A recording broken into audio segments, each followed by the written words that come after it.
Hello class, इस video में हम लोग डिस्कस करेंगे कॉलिजन के बारे में, ठीक है।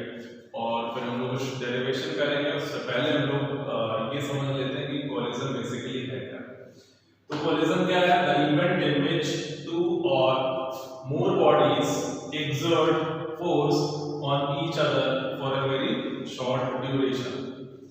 इसका मतलब ये हुआ कि कॉलिजन एक तरीके का इवेंट है, क्या इंसिडेंट है, एक्सीडेंट है, जिसमें जो है दो या दो से ज्यादा बॉडीज एक दूसरे पे फोर्स एक्सर्ट करती हैं। क्या करती हैं? और ये जो फोर्स एक्सर्ट कर रही हैं तो उसके लिए जो है वो कांटेक्ट बनाती हैं। अब ये कांटेक्ट आपका जो है फिजिकल भी हो सकता है और वर्चुअल हो सकता है, ठीक है। लेकिन ये जो फोर्स एक्सर्ट हो रहा है कांटेक्ट बना के, आइदर इन ठीक है वर्चुअल वे और इन फिजिकल वे, इसका जो ड्यूरेशन होता है वो बहुत ही क्या होता है? शॉर्ट होता है, ठीक है। कहीं पे भी कॉलिजन जब होगा तो 1 घंटे के लिए कॉलिजन नहीं होगा। बॉडी आएगी, एक दूसरे पे फोर्स लगाएगी और उसके बाद जो है वो क्या होगी? मूव कर जाएगी, ठीक। तो आप इस डेफिनेशन को बहुत ही केयरफुली देखिएगा कि the event in which two or more bodies exert force on each other for a short duration. Clear है? अब उसके बाद हम कॉलिजन को कैटेगराइज करते हैं। क्या करते हैं? कॉलिजन को जब हम लोग कैटेगराइज करते हैं तो ये आपका जो है दो तरीके का होता है। एक होता है इलास्टिक कॉलिजन, क्या होता है? इलास्टिक कॉलिजन, और दूसरा जो है इनइलास्टिक कॉलिजन, ठीक है।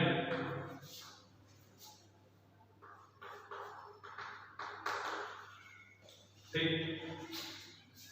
तो यहां पे इलास्टिक जो कॉलिजन है, ठीक है, तो एक ऐसा कॉलिजन, इलास्टिक जब कॉलिजन की हम बात करेंगे तो जब आपका कॉलिजन हो रहा है तो अगर कॉलिजन के वक्त उसकी जो काइनेटिक एनर्जी है उसमें कोई लॉस नहीं हो रहा है तो उसको हम कहेंगे इलास्टिक कॉलिजन। क्लियर है ये बात? एक बार फिर सुन लीजिए कि अगर कोई भी कॉलिजन जिसमें काइनेटिक एनर्जी जब वो कोलाइड कर रही है कॉलिजन से पहले और उसके बाद उस बॉडीज की काइनेटिक एनर्जी में कोई भी चेंज नहीं आ रहा है तो हम कहेंगे कि वो कॉलिजन क्या है? इलास्टिक कॉलिजन है। लेकिन अगर हम बात करें इलास्टिक कॉलिजन की, तो अगर कोई कॉलिजन हो रहा है और कॉलिजन के बाद उसकी जो काइनेटिक एनर्जी है उसमें लॉस हो रहा है तो हम ये कहेंगे कि उसका जो ये कॉलिजन है वो इनइलास्टिक है, ठीक है। क्लियर है ये बात? अब इलास्टिक कॉलिजन और इनइलास्टिक कॉलिजन के कुछ फीचर्स होते हैं जिनको कि आपको याद रखना बहुत ही जरूरी है। तो मैं आपको जो है एक एक करके इसमें बता रहा हूं कि इलास्टिक जो कॉलिजन होता है, पहली चीज तो ये होती है कि इसमें जो आपकी कॉलिजन है उसमें जो मोमेंटम होता है वो अंदर रहता है। मतलब सिस्टम का मोमेंटम बिफोर कॉलिजन और आफ्टर कॉलिजन वो अंदर रहता है, मतलब वो बदलता नहीं है एज अ होल। पहली चीज। जब इनइलास्टिक कॉलिजन की बात करेंगे तो इसमें भी जो है जो मोमेंटम होगा वो कंजर्व होगा। क्या होगा? मोमेंटम आपका कंजर्व होगा। उसके बाद जो है दूसरा जो फीचर है इलास्टिक कॉलिजन में, आपकी जो टोटल एनर्जी होती है वो कंजर्व होती है। इनइलास्टिक कॉलिजन में भी जो है आपकी जो टोटल एनर्जी होती है वो कंजर्व होती है। क्लियर है? इलास्टिक कॉलिजन में जो काइनेटिक एनर्जी होती है उसमें कोई भी लॉस नहीं होता है, लेकिन इनइलास्टिक कॉलिजन में जो आपकी काइनेटिक एनर्जी होती है उसमें क्या होता है? लॉस होता है। इसमें जो काइनेटिक एनर्जी होती है जो लॉस नहीं करती है, इसका मतलब कॉलिजन के बाद कोई भी साउंड, लाइट या हीट प्रोड्यूस नहीं होगी। लेकिन यहाँ पे इनइलास्टिक कॉलिजन में चूंकि काइनेटिक एनर्जी लॉस हो रही है तो यहाँ पे आपको लाइट, हीट और साउंड आपको प्रोड्यूस होगा। इलास्टिक कॉलिजन के बाद कंजर्वेटिव फोर्सेस इन्वॉल्व होंगे और इनइलास्टिक कॉलिजन में नॉन कंजर्वेटिव फोर्स भी क्या होंगे? इन्वॉल्व होंगे। ये चीज क्लियर है? तो ये कुछ जो है फीचर्स थे जिनको बहुत ही जरूरी है कि आपको याद हो, ठीक है। एक बार और इसको वापस जो है रिवाइंड करके इसके जो फीचर्स हैं उनको आप सुने और तब तक सुने जब तक कि आपको वो चीज याद ना हो जाए, उसके बाद ही आगे प्रोसीड करें। अब उसके बाद जो है हम बात करेंगे elastic collision in one dimension की। किसकी बात करेंगे? Elastic collision in one dimension की। और उसमें हम ये देखेंगे कि कॉलिजन के बाद जो ऑब्जेक्ट है उनकी जो वेलोसिटीज हैं वो क्या होंगी। ओके, तो यहाँ पे आपकी जो हेडिंग है वो है elastic collision in one dimension. Okay, elastic collision in one dimension. तो यहाँ पे एक ऑब्जेक्ट है, ठीक है, जिसका मास जो है m1 है और इसकी वेलोसिटी क्या है u1 है, ठीक है, और एक दूसरी बॉडी है जिसका मास m2 है और वेलोसिटी जो है u2 है, ठीक। अब यहाँ पे हमारा u1 ग्रेटर देन u2 है, तो थोड़े टाइम इंटरवल के बाद u1 जो है कोलाइड करेगा u2 के साथ, फॉर शॉर्ट ड्यूरेशन वो कांटेक्ट बनाएगा, फिर वो सेपरेट हो जाएंगे। तो मान लीजिए कि आफ्टर कोलिजन, ठीक है, इस m1 मास की जो वेलोसिटी है वो v1 है और इसकी जो वेलोसिटी है वो क्या है v2 हो जा रही है। तो हमें v1 और v2 क्या करना है, फाइंड आउट करना है, ठीक, कि वो क्या होगा। हमें m1 u1 और m2 u2 पता होगा और v1 और v2 हमें निकालना होगा और इसके लिए हम लोग फॉर्मूला राइट करेंगे। तो पहली चीज ये है कि हम मोमेंटम, ठीक है, कंजर्वेशन को अप्लाई करेंगे, ठीक है। तो अप्लाइंग मोमेंटम कंजर्वेशन, तो जब आप मोमेंटम को कंजर्व कराएंगे तो देखिए आपका क्या होगा। तो कॉलिजन से जो पहले है, क्या है, कॉलिजन से पहले तो जो मोमेंटम है टोटल वो है m1 u1 और प्लस m2 u2। ओके, तो टोटल मोमेंटम बिफोर कॉलिजन और equal to total momentum after collision. तो यहाँ पे जो है कॉलिजन के बाद जो मोमेंटम मिलेगा वो होगा m1 v1 plus m2 v2। इसको कर लीजिए इक्वेशन नंबर 1। अब उसके बाद ये तो हमने मोमेंटम को कंजर्व करा दिया, विच इज क्लियर है। अब उसके बाद जो है हम इसको थोड़ा सा मैनिपुलेट कर लेते हैं। क्या कर लेते हैं, मैनिपुलेट कर लेते हैं और यहाँ पे m1 u1 इसको इधर भेज देते हैं तो माइनस m1 v1 हो जाएगा और यहाँ से m2 v2 minus m2 u2 हो जाएगा। तो यहाँ से m1 u1 minus v1 is equals to m2 v2 minus u2, ये हो गया, ठीक है। अब इसको हम इक्वेशन नंबर 2 दे देते हैं, ठीक है। तो अब उसके बाद हम जो है जो काइनेटिक एनर्जी है उसको कंजर्व करा लेते हैं, क्योंकि हमें पता है इलास्टिक जो कॉलिजन होगा उसमें जो है काइनेटिक एनर्जी क्या होगी, कंजर्व होगी। तो यहां से हम क्या करेंगे, अप्लाइंग काइनेटिक एनर्जी कंजर्वेशन, ठीक है, कंजर्वेशन। तो जब आप ऐसा करेंगे तो देखिए कॉलिजन से पहले जो हमारी टोटल काइनेटिक एनर्जी थी वो थी half m1 u1 square plus half m2 u2 square is equals to half m1 v1 square plus half m2 v2 square. ये चीज आपको दिख रही है। अब उसके बाद हम इसमें एक काम कर लें, ठीक है, कि यहाँ पे हम इसको जो है हाफ m1 u1 स्क्वायर इसको इधर ले आते हैं minus half m1 v1 square is equals to half, ठीक है, m2 v2 square minus half m2 u2 square. Okay, अब मैं इस वाले टर्म को एक कॉर्नर पे लिख ले रहा हूँ क्योंकि इसकी मुझे क्या है जरूरत पड़ेगी। तो यहाँ पे m1, ठीक है, u1 minus v1 is equals to m2 u2 minus v2, this is your equation number 2। और बाकी जो है मैं क्या कर रहा हूँ, मिटा दे रहा हूँ, ठीक है। तो यहाँ पे आप जब मिटा दे रहे हैं तो यहां से आगे बढ़ते हैं। तो यहां से हाफ यहाँ पे हो जाएगा m1, ठीक है, यहाँ पे हो जाएगा u1 square minus v1 square is equal to half m2 v2 square minus u2 square, ठीक है।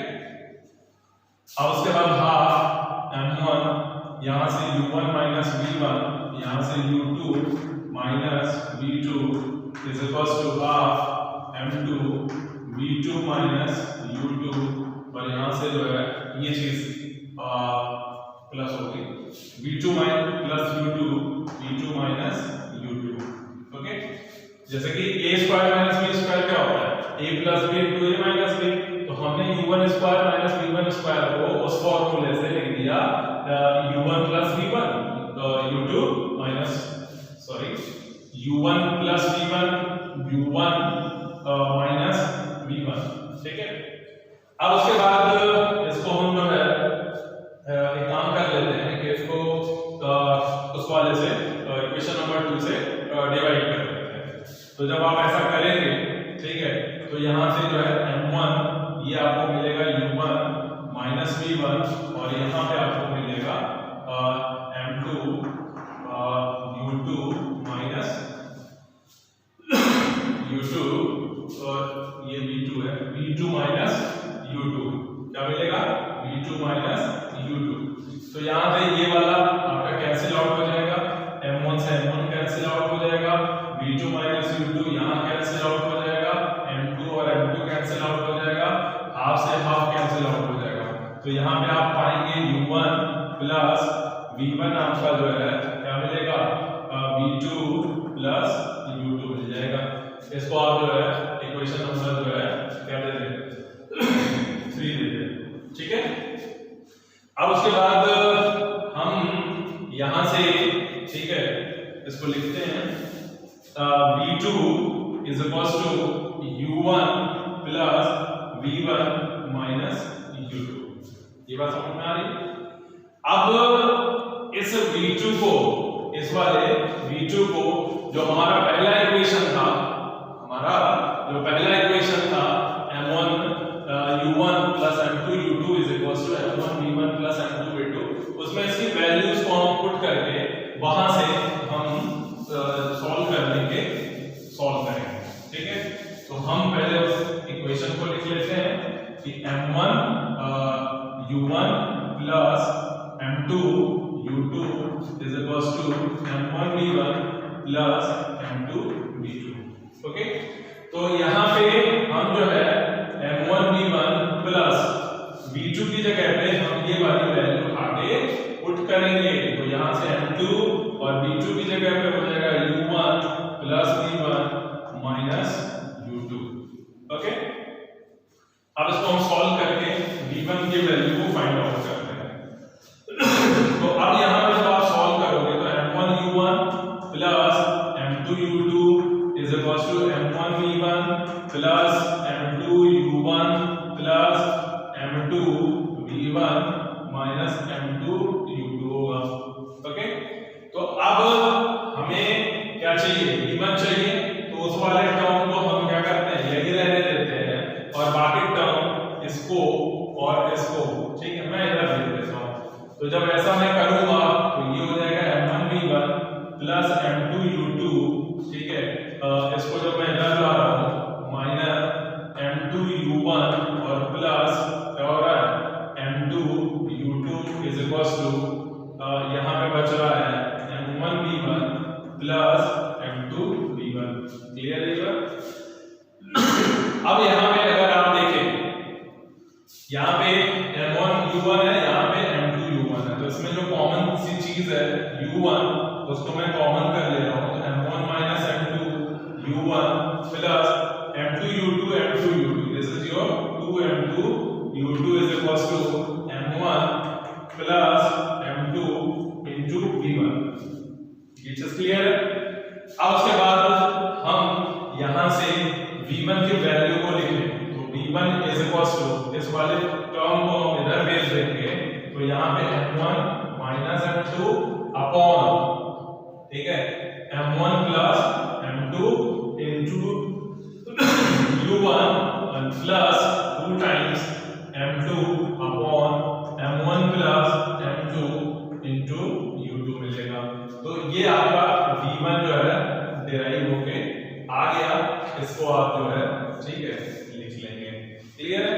इसी तरीके से आप जो है v1 को जो है v2 की वैल्यू आपने पुट करी है यहाँ पे, इसी तरीके से आप जो है, ठीक है, दूसरे टर्म में आप उसको एक्सप्रेस करेंगे v1 के टर्म में, फिर यहाँ पे वैल्यू पुट करेंगे तो v2 आपका निकल के आएगा।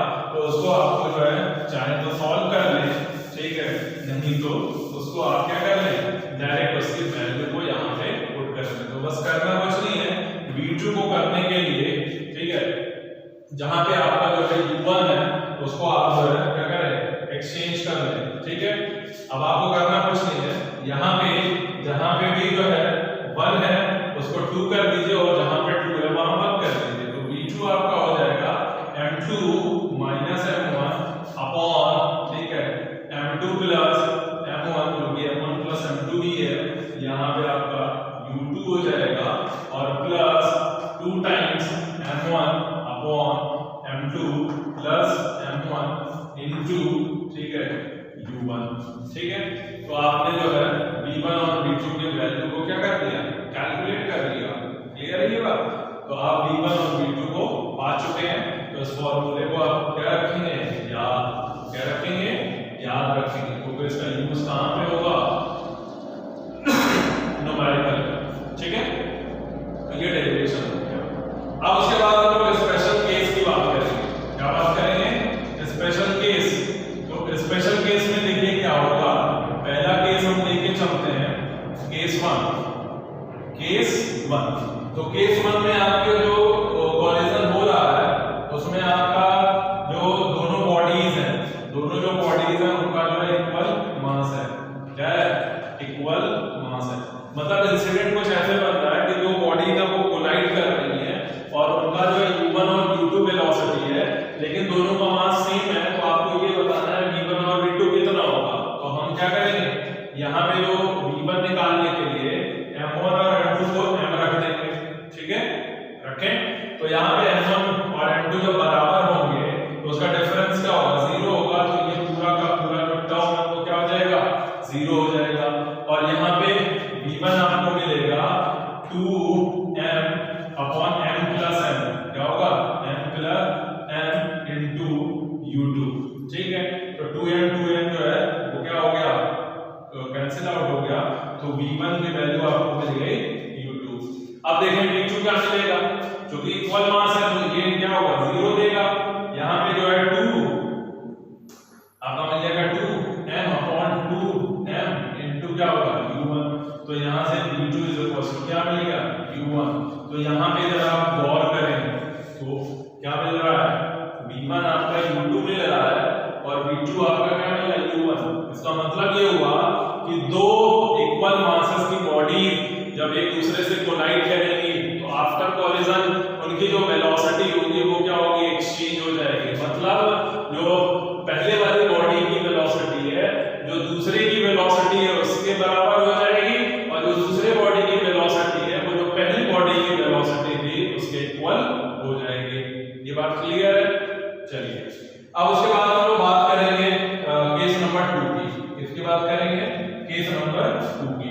तो केस नंबर जो 2 है वो ये है कि ऑब्जेक्ट क्या है, ऑब्जेक्ट दोनों के मास क्या है, इक्वल है, लेकिन जो पहले दूसरा ऑब्जेक्ट है वो स्टेशनरी है, दूसरा ऑब्जेक्ट स्टेशनरी है। इसका मतलब जो ऑब्जेक्ट की जो वेलोसिटी है बिफोर कोलिजन वो क्या है, 0 है। तो आप देखते हैं कि आफ्टर कोलिजन क्या होने वाला है। तो यहाँ पे आप देखेंगे कि चूंकि ये बराबर है, m1 और m2 क्या बराबर है, तो डिफरेंस 0 होगा। तो ये वाला टर्म क्या होगा, 0 होगा। उसके बाद यहाँ पे आप देखेंगे u2 टर्म आ रहा है, तो यहाँ u2 क्या है, 0 है। तो ये भी क्या हो जाएगा, टोटल 0। इसका मतलब v1 क्या हो जाएगा, 0। क्या मिलेगा, v1 आपको मिल जाएगा 0। चलिए जी, अब उसके बाद v2 निकाल लेते हैं। दोनों मास क्या है, इक्वल है। इसका मतलब क्या हुआ, ये वाला टर्म 0 हो जाएगा, ठीक है। अब यहाँ पे देखिए 2m upon m plus m, यहाँ पे 2m कैंसिल आउट और बचा क्या, u1। तो यहाँ पे v2 क्या हो गया, u1 हो गया। तो अब इस रिजल्ट पे जरा सा फोकस करिए। तो आपको क्या मिल रहा है, इनिशियल वेलोसिटी क्या थी, u1। ये क्या था, रुका हुआ। कोलिजन के बाद v1 क्या है, 0 है। कोलिजन के बाद v2 क्या है, u1 है। इसका मतलब दो इक्वल मास के ऑब्जेक्ट जब ये ऑब्जेक्ट स्टेशनरी ऑब्जेक्ट से टकराएगा तो आफ्टर कोलिजन